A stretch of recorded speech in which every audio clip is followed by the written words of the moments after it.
How are we already at the end of May? Well, I say the end of May, we're already in June. Like, how the year is going so fucking quick. Yeah. Anyway, that's not even why I've come on to talk this video. It is a reading wrap up. I feel like May was a mixed bag of munch is what I was gonna say. A mixed bag, really. So we finished 19 books in the month of May, which I feel like it's a really good month. We did have a few novellas in there, but it all counts, because if you've got like an 150 page book and you're like, oh, that's not like real reading because it's so small. Okay, so then when I read a 1200 page book, surely that should be 4 books then. It's not, it's still 1. So I will let you guys know how I read these as well, or how I consumed them, just in case you want to know if that's any fun. So the first book we did was Little Stranger by Lee Rivers. This was a 4-star. This is a taboo romance, so if that's not your thing, then obviously go into that knowing it, but it is step sibling. And we follow Olivia and Malachi, and Malachi is basically mute. They have both been adopted by this family.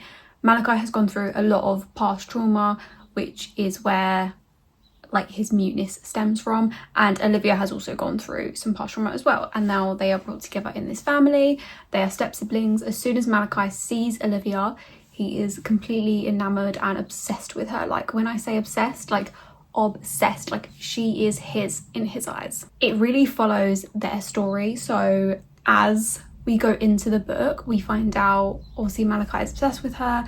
We get sort of like flashbacks and then present time as well, and Olivia is coming to terms with, oh, she's feeling like a few feelings, and she's like, this is wrong.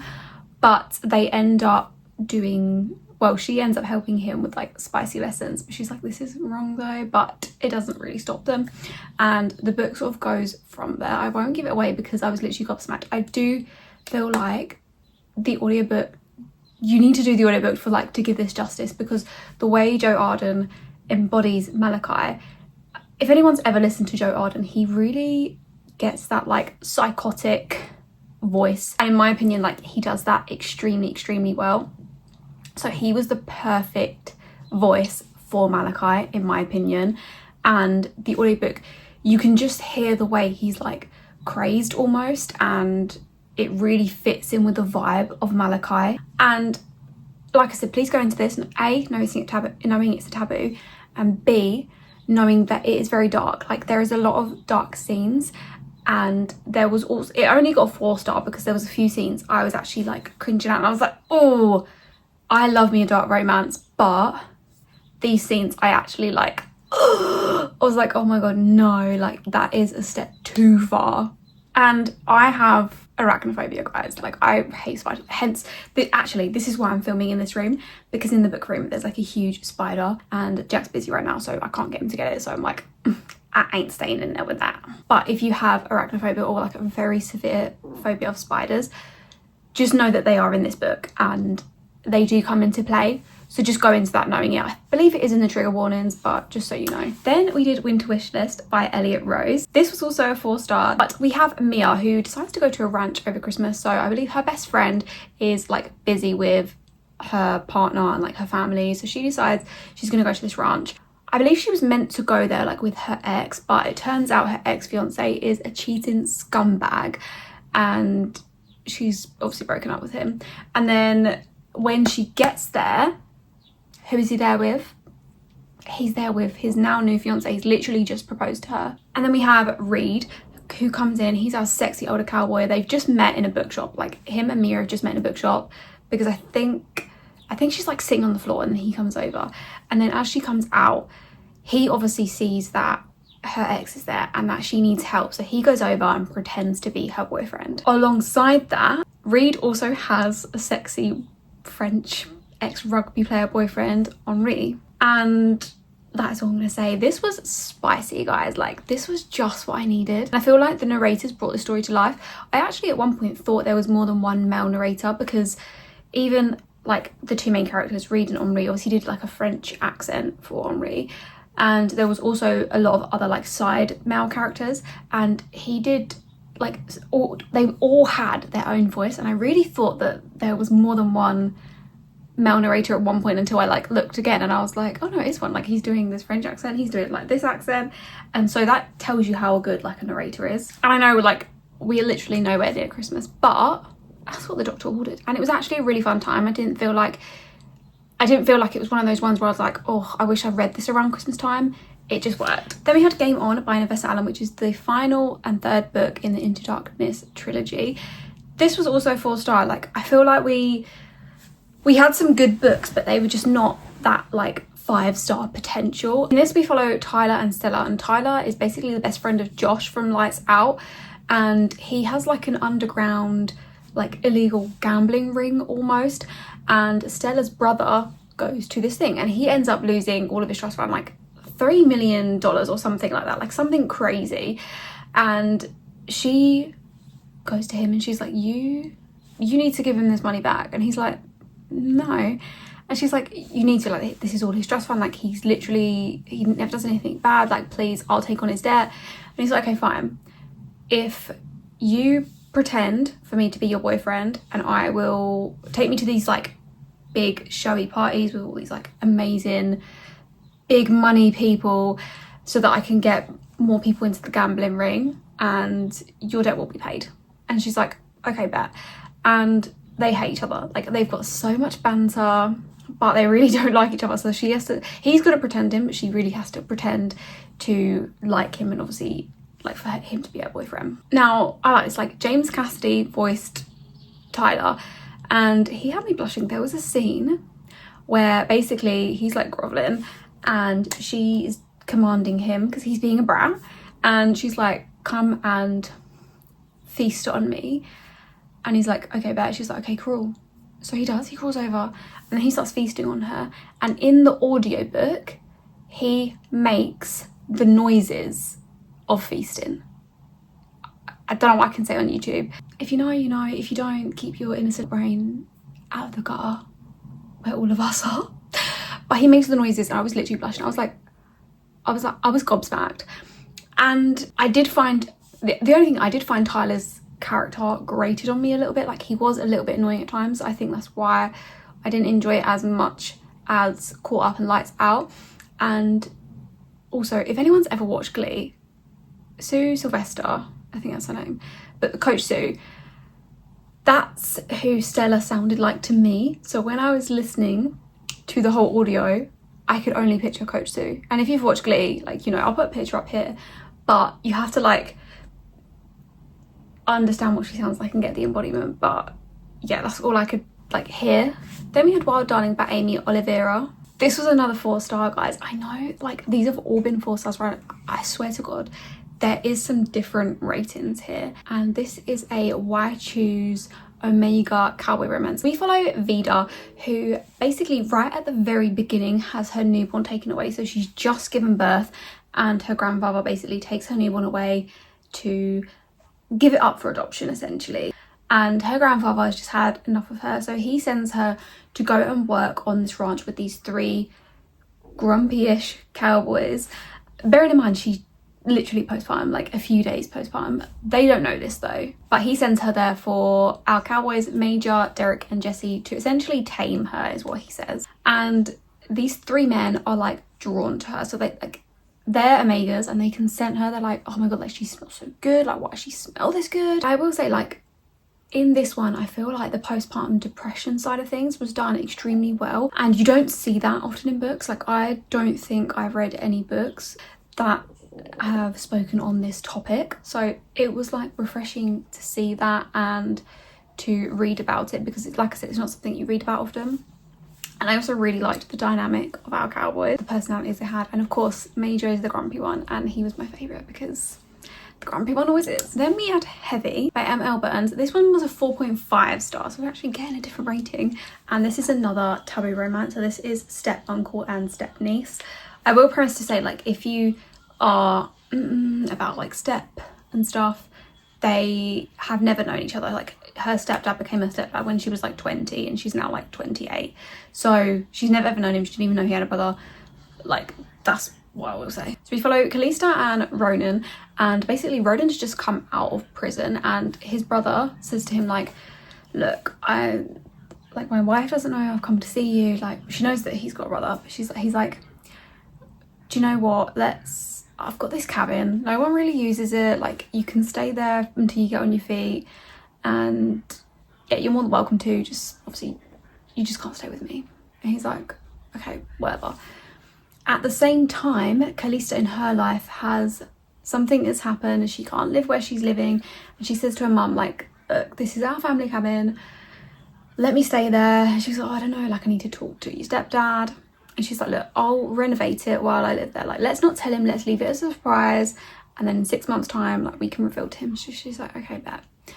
So she goes up to the cabin. Obviously at the same time, Ronan's at the cabin as well, and they see each other, and he's like, who the fuck are you, like, get the fuck out. And she's like, no, this is my family, like, cabin. He's like, well, you can't stay here. He's like, I'm gonna call your dad. She's like, he's not my dad, he's my stepdad. He's like, I don't give a shit, like, I'm gonna call him because you need to go the fuck away. She's like, okay, please, like, please let me stay, please, like.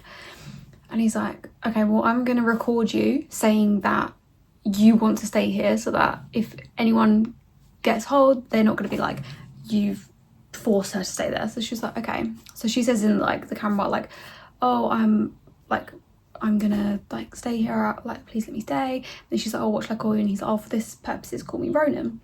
She's in her head like, okay, what else would I call you under any other purposes? But she's like, okay, Ronan, blah, blah, blah. And he turns the camera off, and then he flicks it on again. He's like, right, now for this one, get on your knees and say, daddy, little niece of mine. I was blushing, literally blushing, guys. And I sent this to my friend and I was like, you need to read this immediately. Like, you will eat this shit up. She did. And yeah, it was delicious, guys. It also had, excuse the pun, very heavy themes in it though. Like, I actually was crying at one point because it had those little sad themes, but it was so good. Then we had Small Town Smoke Show by Holly Renee, which was our first 5-star read of the month. I ate this shit up, guys, and I was obsessed, guys. I love me a cowboy romance. I love me a down bad man. Like, if you can see from the photo, he's on his knees for her. This follows Maggie and Hunter, and basically Hunter is Maggie's sister's ex. And before that, like, Maggie has always wanted Hunter.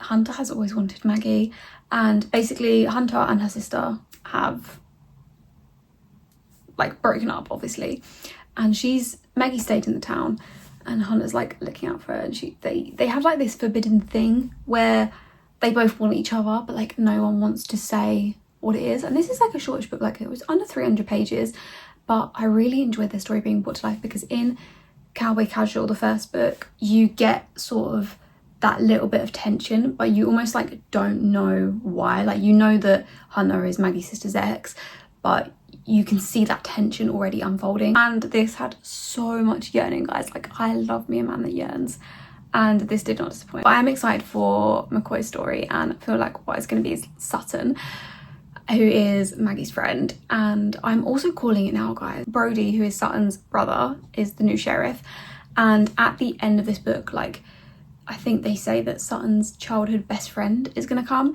and I'm calling it right now that Brody and this childhood best friend are going to get together and then get their own book. I'm calling it. Then we had When You Stayed by Ashley Munoz. This was another 5-star read, guys, and it's the third book by Ashley that I've read, and it's the third 5-star I've given, guys. This is an MC romance, and I always find MC romances a bit hit or miss, but this is how you write an MC romance. This is actually second gen, so I believe the first gen is like Stone Riders, which I've not actually read, but it is on my TBR to be read.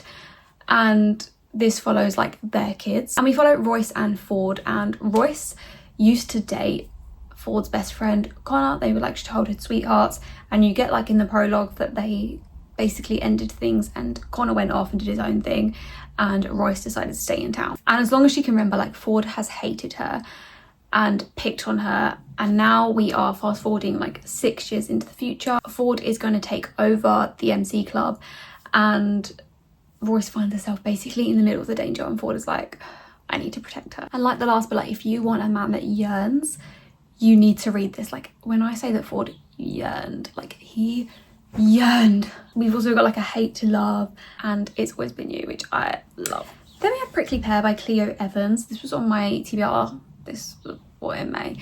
This one, I did vlog it, again with Game On and Little Stranger and Heavy, that was in a vlog as well.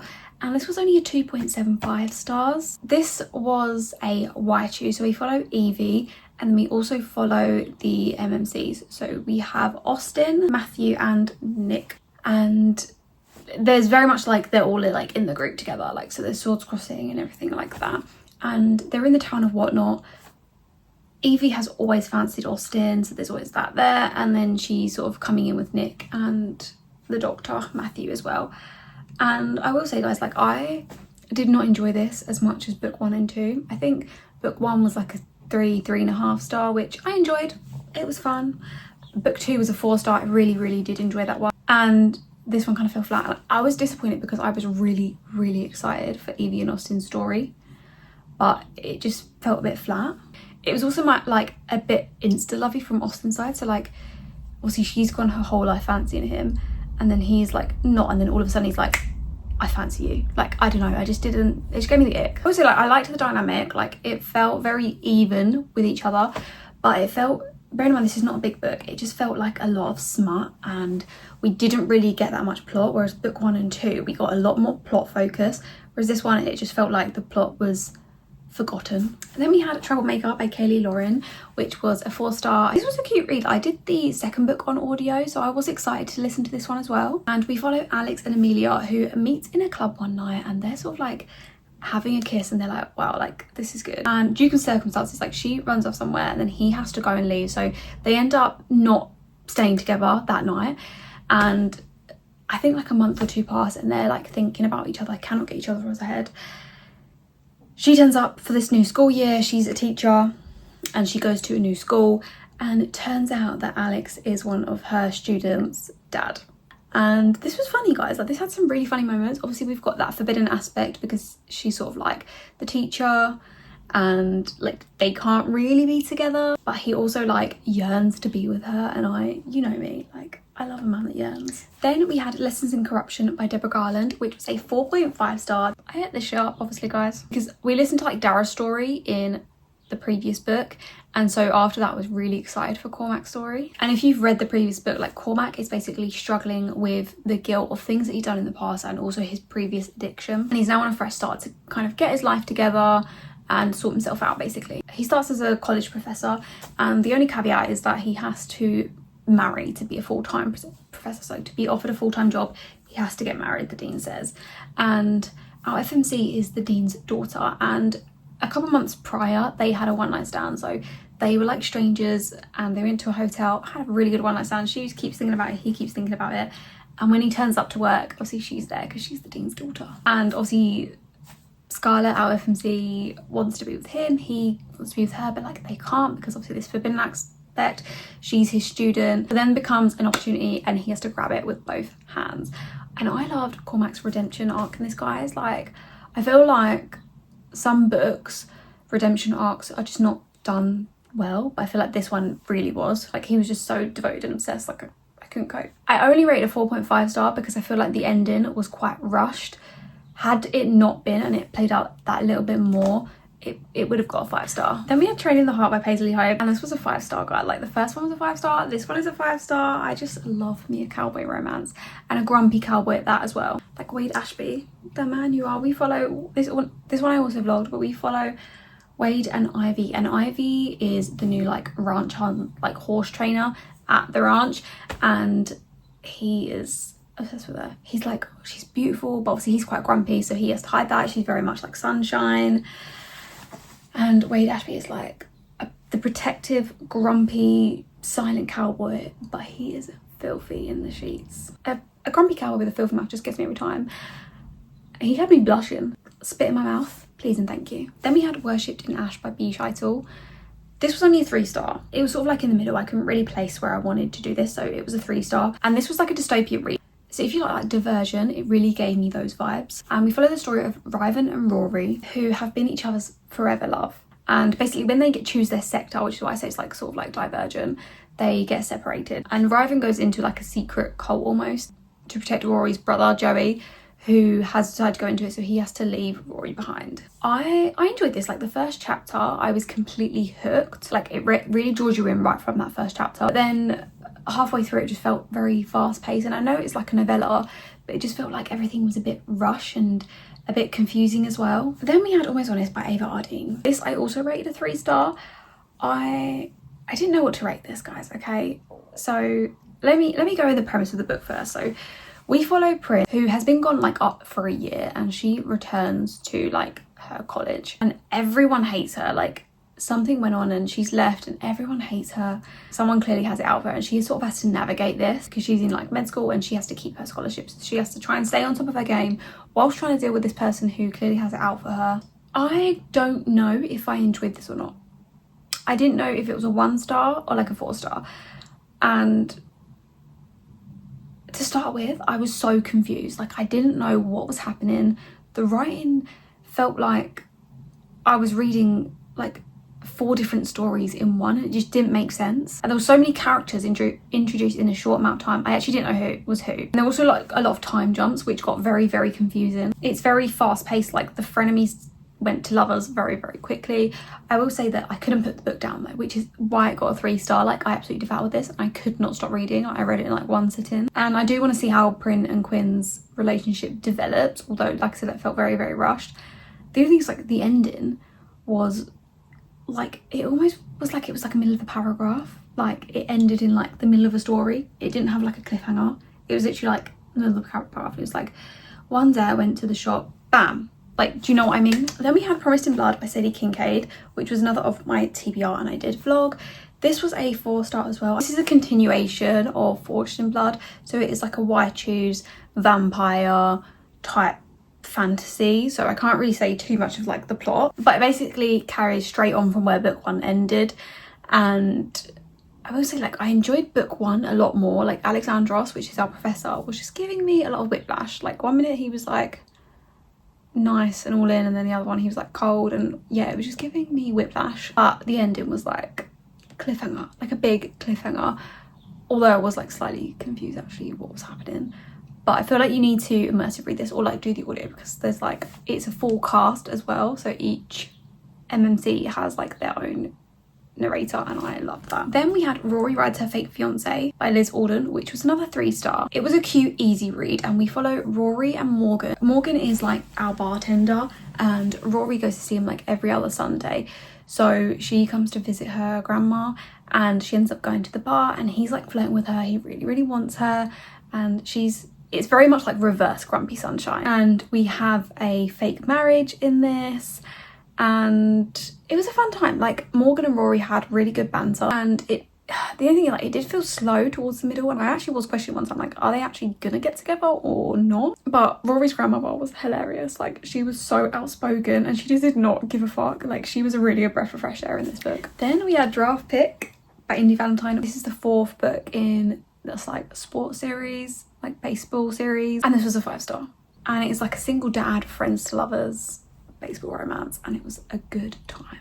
And this follows Crew, who is our baseball daddy, and Juniper, who is his daughter's new pediatrician. So we almost had like that forbidden aspect almost, but like not as much as other books, but like it had that slight forbidden aspect. But Indy Valentine done it again, guys. Like this is the third book I've read by Indy, and the third 5-star read I've given as well. All the FMCs that I've met in Indy's worlds have all been like feisty and independent. Like they can really hold their own, which I love, because they're not like meek women. Like they can really hold their own. This was like a slow burn, guys. I don't think we had any spice until after 70%. The whole way through you've got this tension, and I was literally like hanging on the edge of a cliff with like a fingernail. Yeah, the tension was there, the spice was just a little bit later, which I really, really enjoyed. I felt like I was being like edged, and I cannot wait for Coach's story, which I feel like is going to be next, because I feel like his story is just going to hit hard. My only qualm is that Juniper's friend Val, who she was first friends with when she moved to this new city, she was there at the beginning and then she was sort of like gone, and Juniper made these like new friends in the group, and Val was like nowhere to be seen. Maybe I'm foreshadowing, maybe she ends up with Coach, I don't know, but like I was like, where where is Val? Then we had The Roommate Rules by Bryson Walsh. This was a 4-star. I really enjoyed this one. I feel like if a book has like spicy lessons, especially an audiobook, I'm gonna have a good time. This follows Penelope, who is our librarian. I don't know why I said it like that, but she's frustrated with Declan because he keeps parking outside the library on the path, like in his motorbike, and she basically keeps calling like the council type people is what like I'm gonna call it. I don't really know what like America has, but in England you'd call it like the council. The sheriff has basically had enough, and he says, right, like him and his worker colleague say, right, you're either going to do like a year or 2 community service, which will be obviously be on their record, or you can live together for 30 days. And they're like, I'm an RN. They decide to go with the 30 days. And Penelope is like a secret spicy author without much experience, so they form a plan. She's like, right, can you give me like spicy lessons basically? And he's like, okay, I will. And he like fancies her, and he was like, well, yeah, of course I will. Just know like this audio had me blushing. Like I said, spicy lessons in an audiobook just hits every time. Then we had The Bartender's Ballerina by Blair M. Shadows.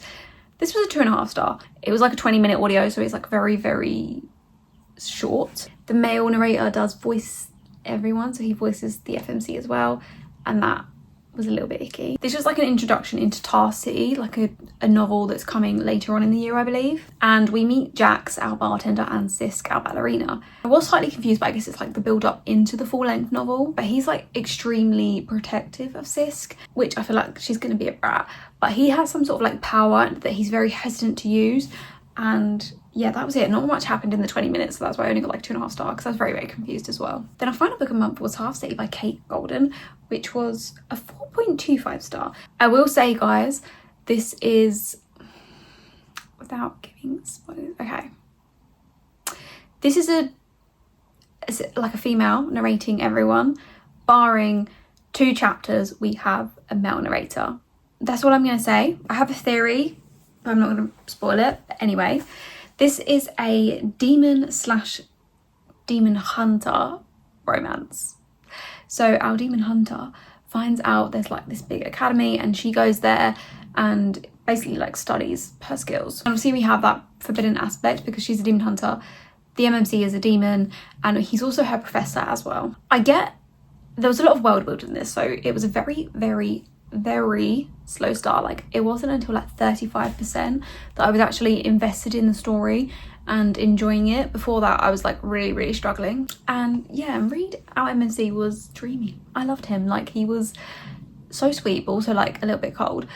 But I have a theory about book 2, and again I'm not gonna say, guys, because I really like it. But if you've read it and you want to talk about it, please let me know, because I feel like I need to talk about it. But that was all the books we read in May, guys. Like that was a bloody good month. I feel like we had a lot of 4 stars in there as well, so I feel like the actual rating side of things was very good. Sorry, this is like a bit of a long video. I'm rambling. There was a lot of books to get through, but I really hope you enjoyed it. Thank you guys so much for watching. You can check me out on BookTok and Bookstagram at tias_book_corner, and I upload on YouTube every Thursday and Sunday at 5 PM UK time, and I'll see you guys in the next one.